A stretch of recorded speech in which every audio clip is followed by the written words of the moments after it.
Ó meu povo, se achegue, que o que vou contar hoje é mais quente que fogueira de São João e mais enrolado que novelo de lã na mão de gato.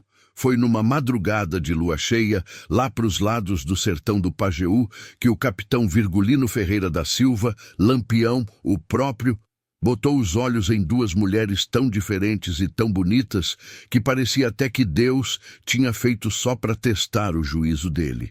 Uma se chamava Ismênia, cabocla de pele morena, olhos pretos como noite sem lua, andar firme e língua afiada.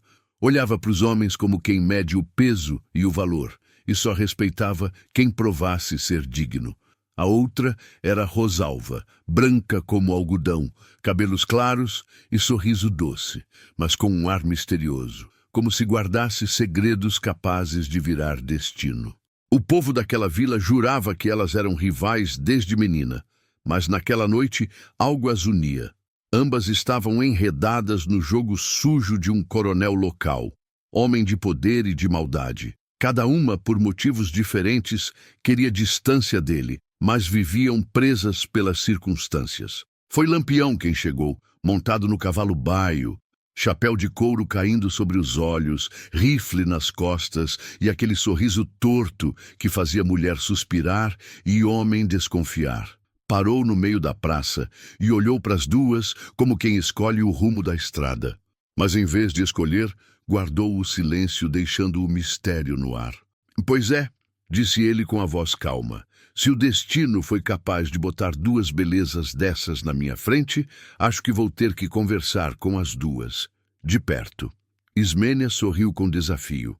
Rosalva baixou os olhos, mas não escondeu o rubor.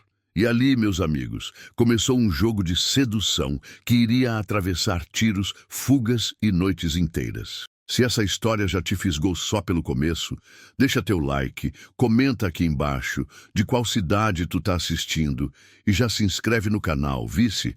Porque o que vem agora é de deixar o coração batendo ligeiro. O dia seguinte amanheceu com o céu encoberto e o vento soprando poeira fina pela rua principal da vila. Era dia de feira e Ismênia, teimosa como sempre, estava lá, vendendo queijos e rapaduras. Rosalva vinha logo atrás, carregando um balaio de flores do mato que ela mesma colhia e arrumava. As duas caminhavam em silêncio, sem trocar palavra, mas quem prestasse atenção veria que seus olhos não ficavam quietos. Ora se vigiavam, ora olhavam de soslaio para ver quem chegava. Foi aí que o coronel Justino de Araújo, o manda-chuva da região, apareceu com dois jagunços. Homem grande, pesado, de bigode grosso e olhar que cortava mais que faca. Ele tinha interesse por Ismênia fazia tempo, mas também gostava de atormentar Rosalva só para ver o medo nos olhos dela. "Pois não é que encontrei as duas flores mais bonitas do sertão juntas?" Disse com um sorriso carregado de maldade. "Uma hora dessas, vou levar vocês para minha fazenda, e lá ninguém vai dizer não para mim." Ismênia cuspiu no chão, encarando o coronel sem medo. Rosalva deu um passo atrás, mas manteve o queixo erguido. Isso só atiçou o coronel, que avançou e, num gesto brusco, agarrou o braço de Rosalva. Ela se encolheu tentando se soltar. Foi aí que a praça ouviu um assobio longo e firme. Lampião vinha se aproximando, com a calma de quem sabe que manda mais que qualquer coronel quando está por perto. "Solte a moça, coronel", disse ele, parando a uns 3 passos. "Ou vai ter que se entender comigo." O coronel riu de nervoso. "E quem diz que a moça é sua?" Lampião se aproximou devagar, tirou o punhal da cintura e encostou a lâmina de leve no próprio dedo, como quem pensa no corte que pode vir. "Ninguém disse que é minha ainda, mas também não é sua." Ele então segurou a mão de Rosalva firme, puxando-a para junto dele.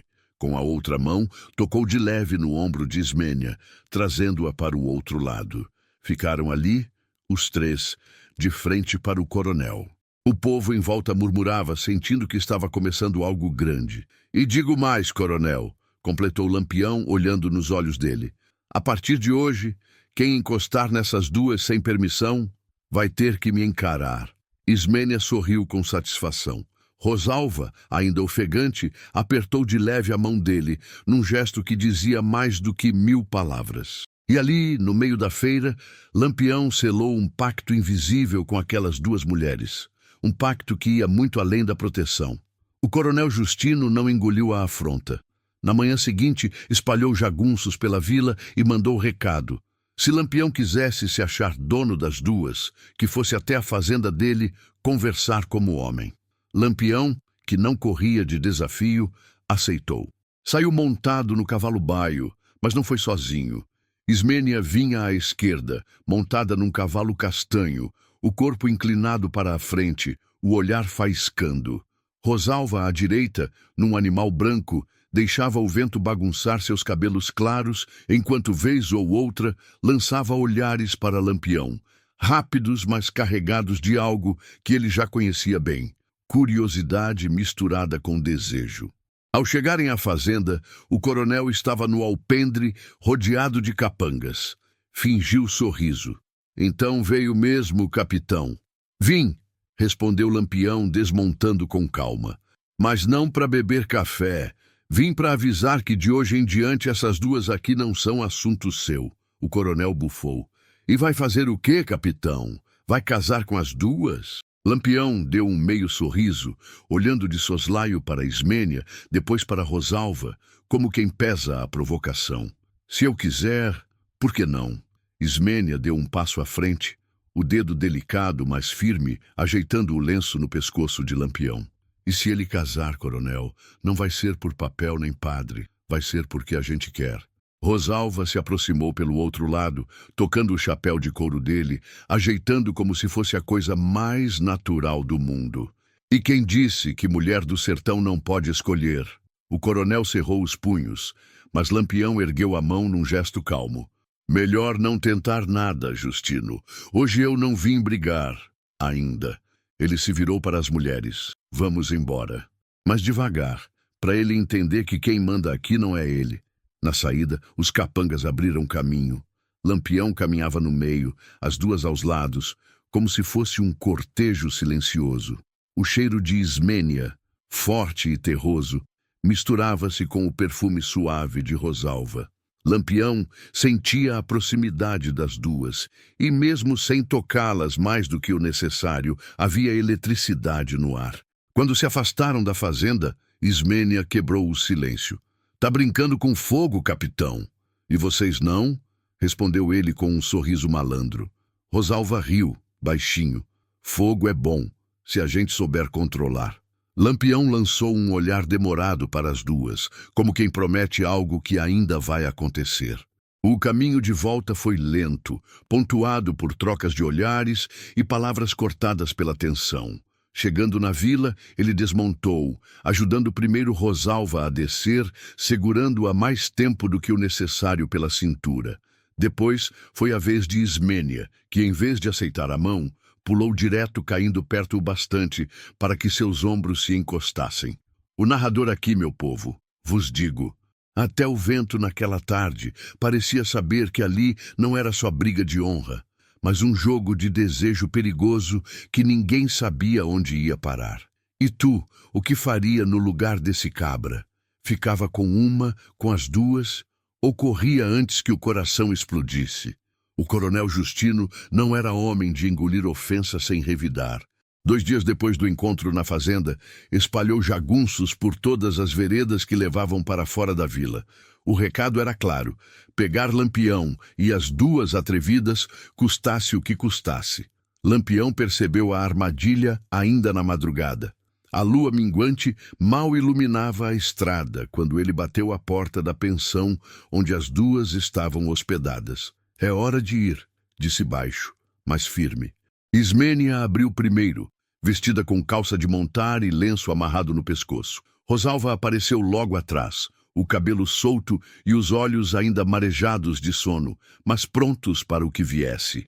Saíram pelos fundos, montando em 3 cavalos preparados pelo bando. A caatinga à frente estava silenciosa demais e Lampião sabia que isso nunca era bom sinal. Não demorou até ouvirem o primeiro disparo. O som seco ecoou entre as pedras e os cavalos dispararam. Lampião galopava no meio, as duas ao lado, mantendo formação como se tivessem treinado a vida inteira juntos. Segura firme, gritou ele para Rosalva, que agarrou sua cintura com força, o rosto colado nas costas dele. Ismênia, no outro lado, atirava com a precisão de quem não se deixa intimidar por homem nenhum. A perseguição durou até o sol nascer. Quando finalmente despistaram os jagunços, pararam numa clareira escondida, perto de um riacho. Desmontaram, ofegantes. Lampião verificou se estavam feridas. Tocou no ombro de Ismênia, que sorriu de canto. Só o orgulho, capitão. Rosalva ajeitava a saia rasgada, e Lampião se abaixou para ajudá-la. As mãos dele tocaram as dela, firmes, mas demoradas. Ela não afastou o olhar. Ainda quer me proteger, mesmo sabendo o preço? Perguntou ela. Não é mais questão de querer, minha flor. Agora é questão de não conseguir querer outra coisa. Passaram o dia escondidos. As horas quentes do sertão fizeram as roupas colarem ao corpo, e o narrador aqui vos diz, havia mais calor ali do que o do sol. Entre goles de água e pedaços de rapadura, as conversas ficaram mais baixas, os sorrisos mais longos. Quando a noite caiu, acenderam uma fogueira pequena.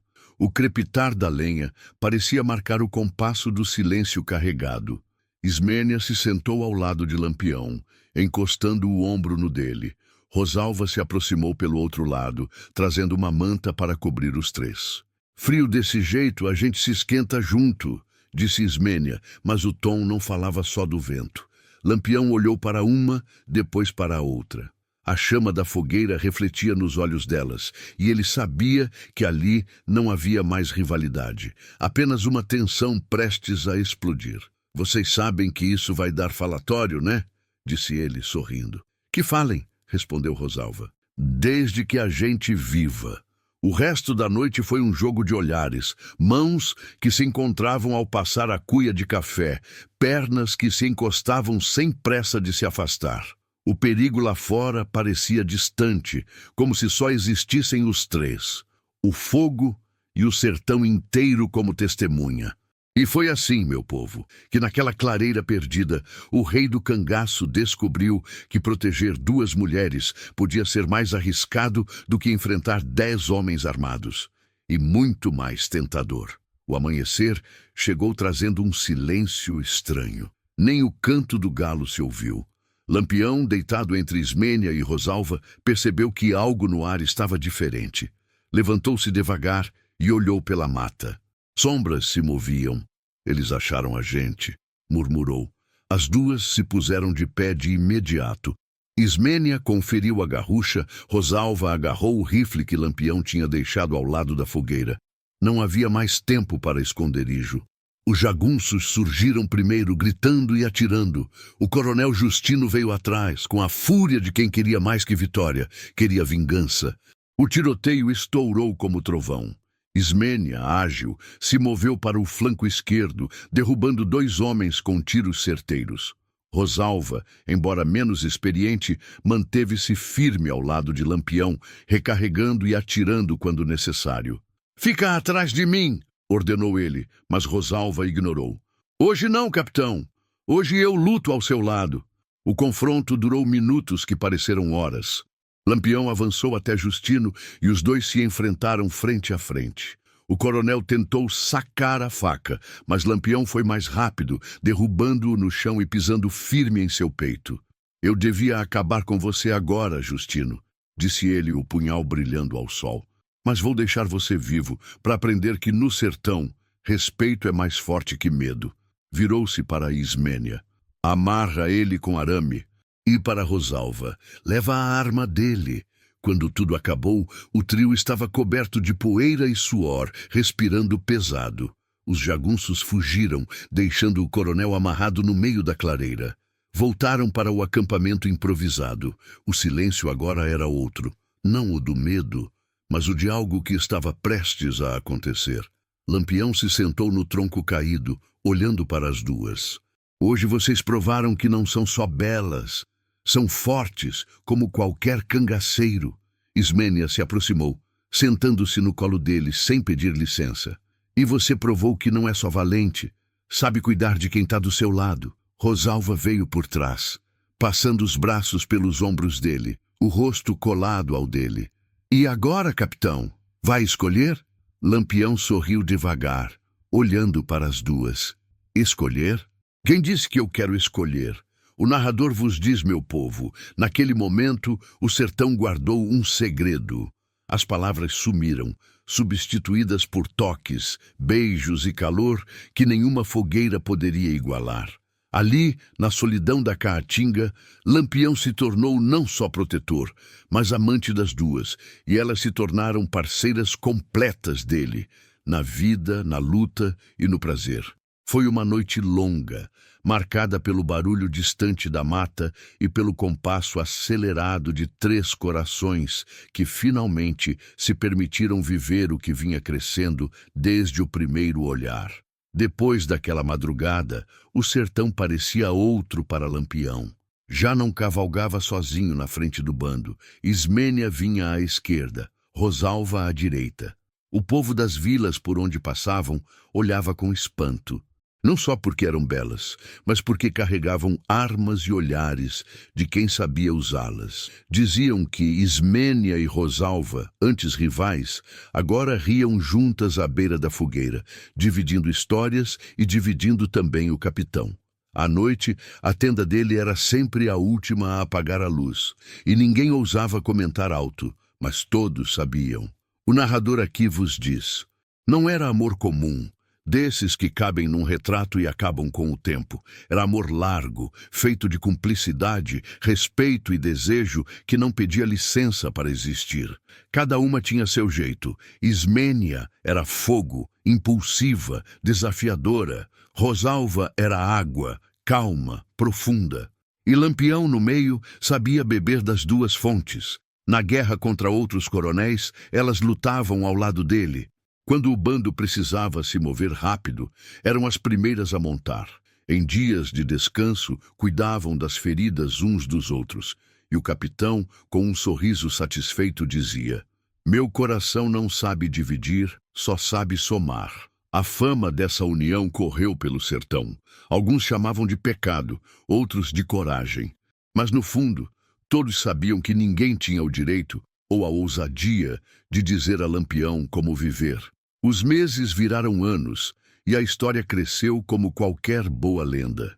Nos alpendres das casas, os mais velhos contavam aos mais novos que houve um tempo em que o rei do cangaço cavalgava com 2 rainhas, e que o amor deles era tão livre quanto o vento que cortava a caatinga. E assim, meu povo, fica a lição. No sertão, felicidade não é receita pronta. É o que a gente constrói com coragem, lealdade e um bocado de ousadia. Se essa história te arrepiou o espinhaço, compartilha com quem precisa lembrar que justiça, quando vem do povo, não tem volta. E diz aí nos comentários, tu tá assistindo da onde, hein?